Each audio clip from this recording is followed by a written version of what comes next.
Hey, what's up y'all? We're going to be doing something different today, and that is going over some things you probably didn't know about before in Icarus Uprising. Before I get started, if you want to see more Icarus Uprising videos in the future, make sure to subscribe so you don't miss them. And let me know any cool things I probably missed in the video, and just let me know down in the comments below. The first two topics I'll be going over contain story spoilers, so here's your warning to anyone who hasn't cleared the story for Uprising, and with that out of the way, let's get started. The first thing on the list are the 3 sacred treasures. If you didn't know, the mirror shield can actually protect you from incoming fire, although it is kind of hard to tell how you should position yourself to take advantage of this, but using standing continuous fire seems to make it a bit more consistent. One last thing about the 3 sacred treasures, I don't know if this is either an oversight by the developers or if it's an intentional design choice, but while you're using the 3 sacred treasures, you actually don't gain invincibility frames at all when using certain powers like you'd normally be able to with a regular weapon equipped. So this makes clearing 9.0 difficulty with the 3 sacred treasures incredibly tricky, especially when faced with those annoying clubber skulls you have to defeat to progress. Next on the list is the Great Sacred Treasure. Now, I don't know if I'm remembering wrong, but I'm 100% sure the game never told you that the weapon stats of your equipped weapons transfer to the performance of the Great Sacred Treasure in Chapter 25.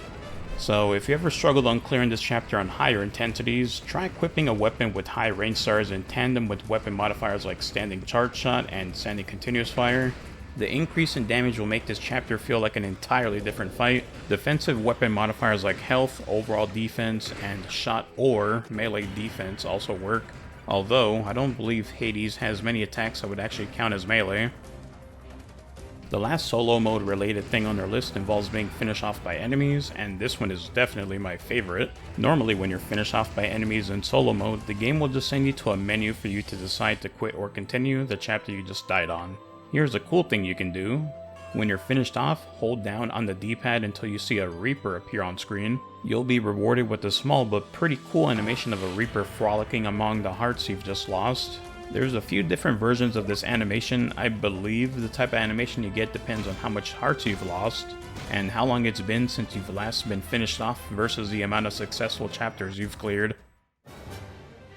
Next on the list is being able to use jumping powers and Angelic Missile in midair after receiving a specific type of knockback. Off the top of my head, Optical Blade, Raptor Claws, and Bear Claw Standing Charge Shot can deal this special knockback. While not exactly usable during an actual match, it's actually quite fun to play with. I mean look, an actual sky jump.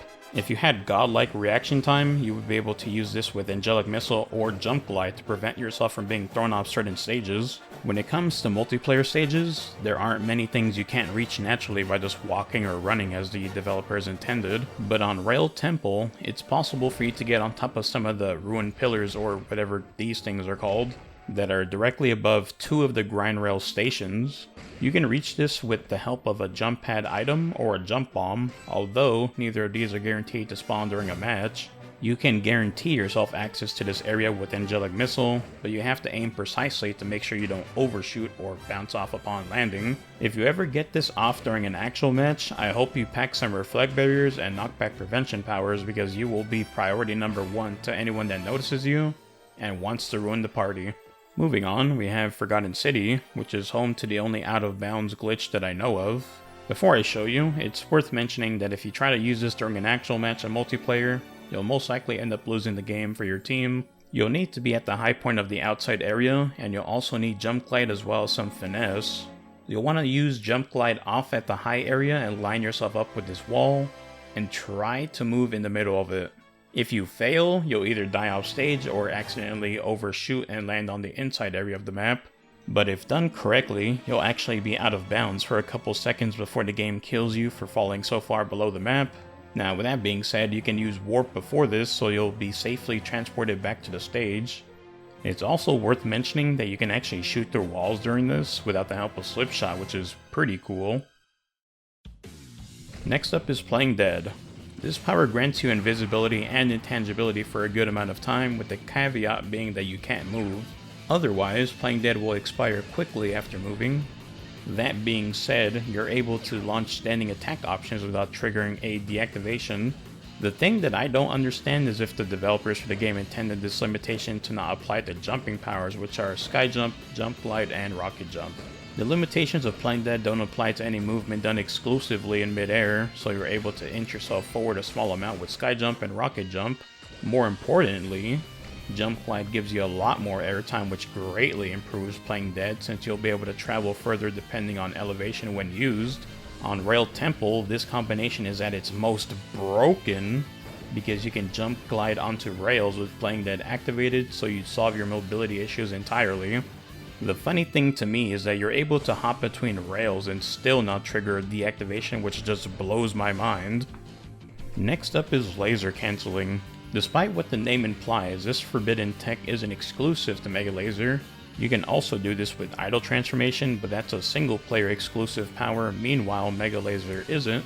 Basically, this tech involves canceling Mega Laser to grant you invincibility frames while also not consuming a power like normal. So as long as you don't ever mess up your input, you can attack while invincible. The timing for this is very strict. You basically want to use Mega Laser slightly before you attack. If you miss the timing, you'll use up a Mega Laser. The cherry on top of this already broken tech is that the iframes you get from canceling scales with what level of the evasion weapon modifier you have on your weapon. With the addition of the evasion modifier, this is without a doubt the most broken tech in the game, which I seriously doubt was intentional. Next up is the weapon modifier swap glitch. This glitch allows for a weapon stars and modifiers from an entirely different weapon to be transferred to a weapon on a different weapon set, which is pretty cool in case you only have one good weapon and want to use the same build on a different weapon. The funny thing about this glitch is that you can transfer modifiers that aren't possible to be on certain weapons, like shot range on Magnus Club or shot range negative on Flintlock Staff. The timing to get this correct isn't too bad. You basically take the weapon set you want the stars and modifiers from, and move to a different set that has the weapon you want to use. And you want to press the start button on your 3DS just when you're in the middle of the two weapon sets. It's hard to tell if you've done this correctly, as there's no way to check your modifiers in-game, but if you're using a different power set, that'll be your best way of checking. I definitely recommend swapping sets with the D-pad because it's a lot easier to do versus using the touchscreen, which may complicate things. Lastly, when it comes to lag in Icarus Uprising multiplayer, this game really doesn't know what to do, which can cause the weirdest things to happen. This glitch I got somehow let me transfer Daybreak pieces from one game I got disconnected from due to bad connection, to an entirely new match I had, which started me off with the same two Daybreak pieces before the game officially started. What the hell? Daybreak is almost what the fuck is going on? This definitely isn't the craziest glitch I ever got during multiplayer, but it's the only one I've managed to get on record. If you've ever experienced any cool glitches like this, definitely comment them down below. I'll be happy to read them. Now that about wraps it up for our video today.